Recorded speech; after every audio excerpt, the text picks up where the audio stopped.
I'm Matt Carey, documentary editor at Deadline.com. We are in the Deadline studio at the Toronto International Film Festival. The film Piece by Piece just premiered, to tell you right, and now it is at TIFF, and we are joined by the film's director, Morgan Neville, and by the man it's about, Pharrell Williams. Thank you for being with us. Thank you for having us. Thanks, Matt. Piece by Piece. For those who don't know, there's a real reason it's called that, but explain. Well, it's Lego. Documentary. No, it's not a usual anything. You know, it's been a film that's been hard to describe, and now it's up to people like you to describe it for us. But it is a film, a creative nonfiction, musical, animated, film looking at Pharrell's life and work, and it's been just an incredible 5 years of production on this film. Wow. But Well, it's not a quick process to animate. it is not. anything. Animation's not fast, but it's been an amazing experience for me as a filmmaker. Just changed my thinking about so many different things, and the fact that I was invited into it by Pharrell, and that the conceit, which in the beginning I didn't know how it fit, but now I can't imagine this film in any other way than Lego. Yes, I think so. And it was your idea. You really wanted, this is your vision, that it should be animated. Why? How did that come to you? Well, because I didn't want to do a documentary. And the minute that I agreed to, I knew I wanted it to be in Lego, and I knew I wanted Morgan to be the storyteller, which he absolutely told the story. I mean, what he got interview-wise as a documentarian was beyond anything that I could have imagined.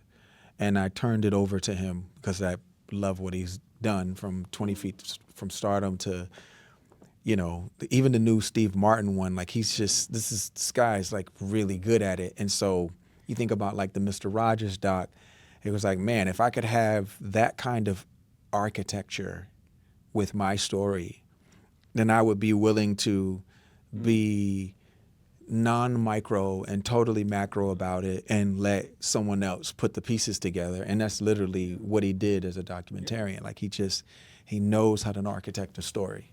Oh, absolutely. He's proven that through many extraordinary projects. What are some of your favorite moments in the film? Because it's really delightful. I mean, one for me is just hearing your kids, your Lego children, and hearing their voices. I mean, that's really sweet. But, then you see Snoop and you see other people you work with, and they're Lego people. Yeah. I mean, honestly, my children, that was a joy. My wife and my mother and my father, absolutely. I think the thing that blew me away the most, though, was like being lost and having that like introspective conversation out in space. That was the scene for me that was just like, wow, like this is really happening. Seeing that part. I think the musical contribution and the iteration of all the music was great, and making songs for the film was awesome too.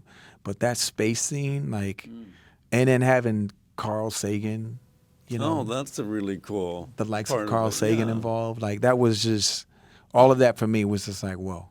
One of the things that I think really opens up through this process is synesthesia. I hope I'm pronouncing that right. You're one of the rare people in the world who sees sound in color. Lots of people do, though. I just want to be clear. Morgan often uses this word superpower in reference to the gift that the universe has given me.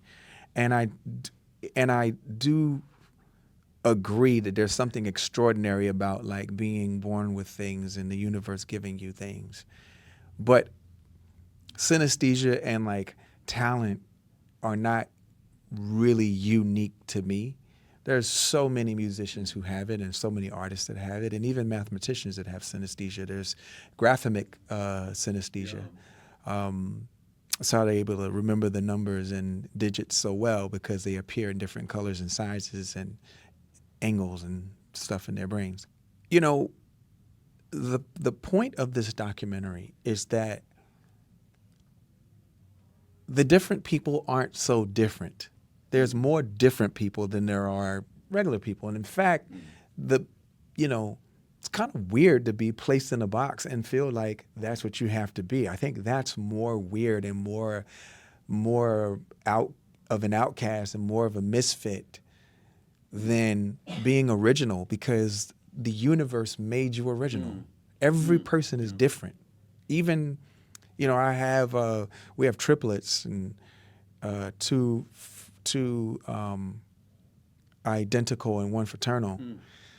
And the identical couldn't be any more different. So I know. And they were literally born 1 minute apart, So I just think that this film really does a really good job of reminding everybody that you were awkward in some sort of way. And for you to be who you are as much as you can.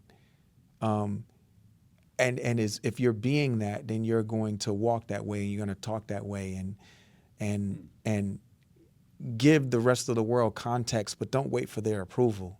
Just be who you're going to be, and then you'll see the people who have supported you the entire time. Yeah, I think there is a risk of that. We see people who have accomplished enormous things, as you have, and we see them as extraordinary, and there's a reason for that. But it is a distancing kind of thing, like, well, I'm never going to be that. And so that's inspiring. Well, yeah, to but hear you also say. please don't measure it by the success or commerciality of what your dream is. Just no matter how big, how small, as long as you can do it for you, it's never too late, whether you're 8 years old or you're 80 years old, to start working on your dream. You just got to do it piece by piece. That's the point. This is the story that this man has architected. In terms of synesthesia, though, and I guess Duke Ellington had that, and Billie Eilish, the physicist Richard Feynman, so it's interesting. People have been blessed with that capacity. But that is one example where visually you could really bring that to life. Yeah, I mean, that was one of the exciting I would things we're imagine. able to do. I mean, there's so many things for somebody who's made more traditional documentaries where you can visualize something, you can communicate things visually, but also you can time travel in a different way. So, something we started thinking about in the beginning is if you're listening to a song that Pharrell wrote, that you can kind of be there at the moment of creation in a way. And, from us, getting demos to stems to kind of trying to recreate and be there next to somebody when they're thinking of something for the first time. So that ability was really liberating for me, I think as a storyteller. It was just, that ability to kind of be next to somebody as opposed to have that distance, which documentary often has. Yeah, absolutely. I think there were subtle recreations of a sort that you wouldn't normally get in a documentary unless it was very obvious in a way. But they were seamless. You didn't realize, but you were living his experience in a way that was really quite unusual, I think, for a documentary. Piece by Piece is not only a film, also a new single. So you wrote that, and it's just dropped and on YouTube and already racking up the views. I mean, now it joins a collection of incredible songs. I mean, Blurred Lines is one of the incredible jams of all time. Whoa, Happy. Thank you. I mean, it's just amazing. But to be able to write the music for the film as well must have been an interesting assignment in a sense. Yes, sir. It was such a pleasure. And working with Morgan the entire time on what we needed, what our intentions were, what the purpose is. And again, this is like a living, breathing documentary.